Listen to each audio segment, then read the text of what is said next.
after they stop taking antidepressants, some patients never experience depression again, while others relapse. Some respond better to drugs that act on other neurotransmitters, or don't respond to medication at all.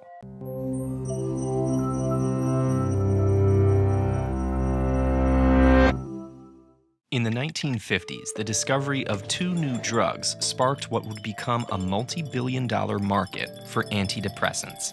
Neither drug was intended to treat depression at all. In fact, at the time, many doctors and scientists believed psychotherapy was the only approach to treating depression. The decades-long journey of discovery that followed revolutionized our understanding of depression and raised questions we hadn't considered before.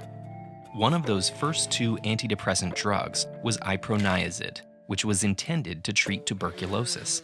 In a 1952 trial, it not only treated tuberculosis, it also improved the moods of patients who had previously been diagnosed with depression. In 1956, a Swiss clinician observed a similar effect when running a trial for imipramine, a drug for allergic reactions.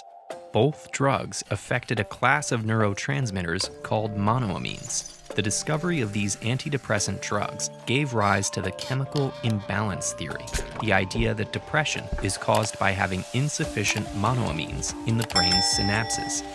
Iproniazid, imipramine, and other drugs like them were thought to restore that balance by increasing the availability of monoamines in the brain. These drugs targeted several different monoamines, each of which acted on a wide range of receptors in the brain. This often meant a lot of side effects, including headaches, grogginess, and cognitive impairments, including difficulty with memory, thinking, and judgment. Hoping to make the drugs more targeted and reduce side effects, scientists began studying existing antidepressants to figure out which specific monoamines were most associated with improvements in depression. In the 1970s, several different researchers converged on an answer. The most effective antidepressants all seemed to act on one monoamine called serotonin. This discovery led to the production of fluoxetine, or Prozac, in 1988. It was the first of a new class of drugs called selective serotonin reuptake inhibitors, or SSRIs, which block the reabsorption of serotonin, leaving more available in the brain.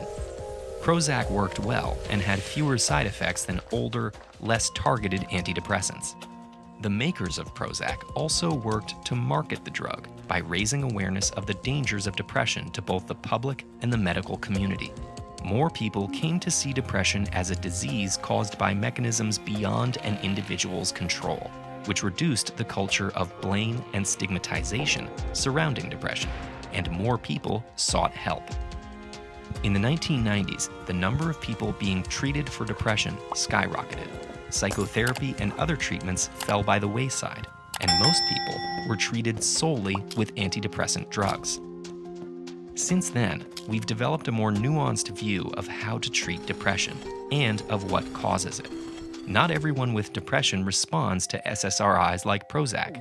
Some respond better to drugs that act on other neurotransmitters, or don't respond to medication at all.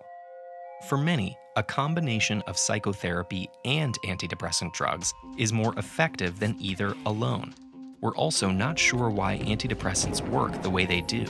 They change monoamine levels within a few hours of taking the medication, but patients usually don't feel the benefit until weeks later. And after they stop taking antidepressants, some patients never experience depression again, while others relapse. We now recognize that we don't know what causes depression or why antidepressants work. The chemical imbalance theory is at best an incomplete explanation. It can't be a coincidence that almost all the antidepressants happen to act on serotonin, but that doesn't mean serotonin deficiency is the cause of depression. If that sounds odd, consider a more straightforward example. Steroid creams can treat rashes caused by poison ivy. The fact that they work doesn't mean steroid deficiency was the cause of the rash. We still have a ways to go in terms of understanding this disease. Fortunately, in the meantime, we have effective tools to treat it.